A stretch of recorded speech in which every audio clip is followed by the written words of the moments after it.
Ratchet & Clank is an action platformer and third-person shooter role-playing game released by Insomniac Games, taking place in a futuristic galaxy known as the Solana Galaxy.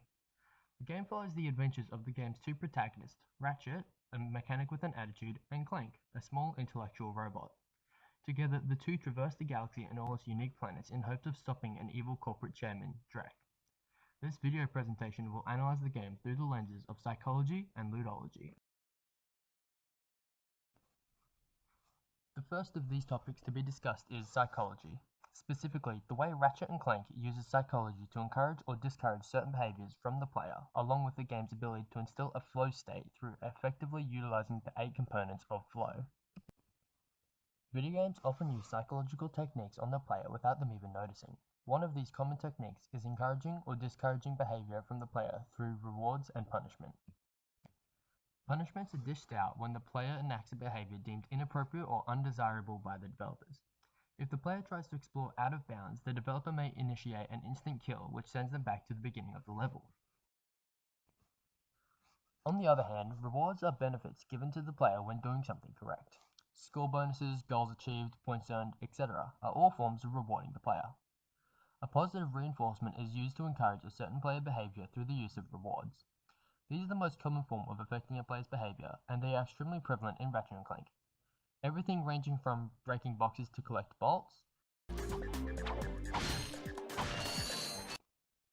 to interacting with new characters. Dad blast it! Look, plumber's crack. What did you just say? I said, look, the plumber's back. All right, wise guy. All of it has a positive impact on the player and asks them to continue with these types of demeanor. What makes Ratchet & Clank interesting is the game's use of other less common techniques too.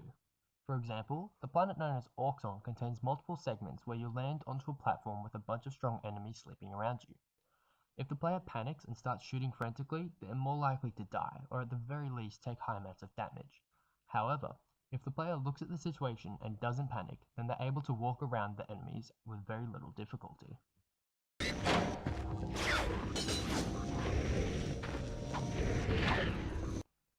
This in turn teaches the player to not always run in guns blazing, but to instead strategize before a fight. This is a form of positive punishment, in which a punishment is inflicted when the player does something undesirable. Cognitive flow is a term which describes the state of mind a player feels as they lose perception of the outside world and purely focus on the game. It is a sign of great game design and is most commonly caused when the game's difficulty and the player's skill match up together. Ratchet & Clank utilizes the components of flow extremely effectively, allowing players to slip into the flow state with little to no difficulty. Particularly, it focuses on the points of clarity of goals and the feeling of control.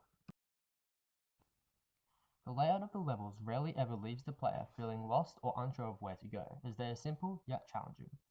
And by constructing the character to move believably within the world and smoothly at a consistent 60 FPS, the player's immersion is never broken by world inconsistency.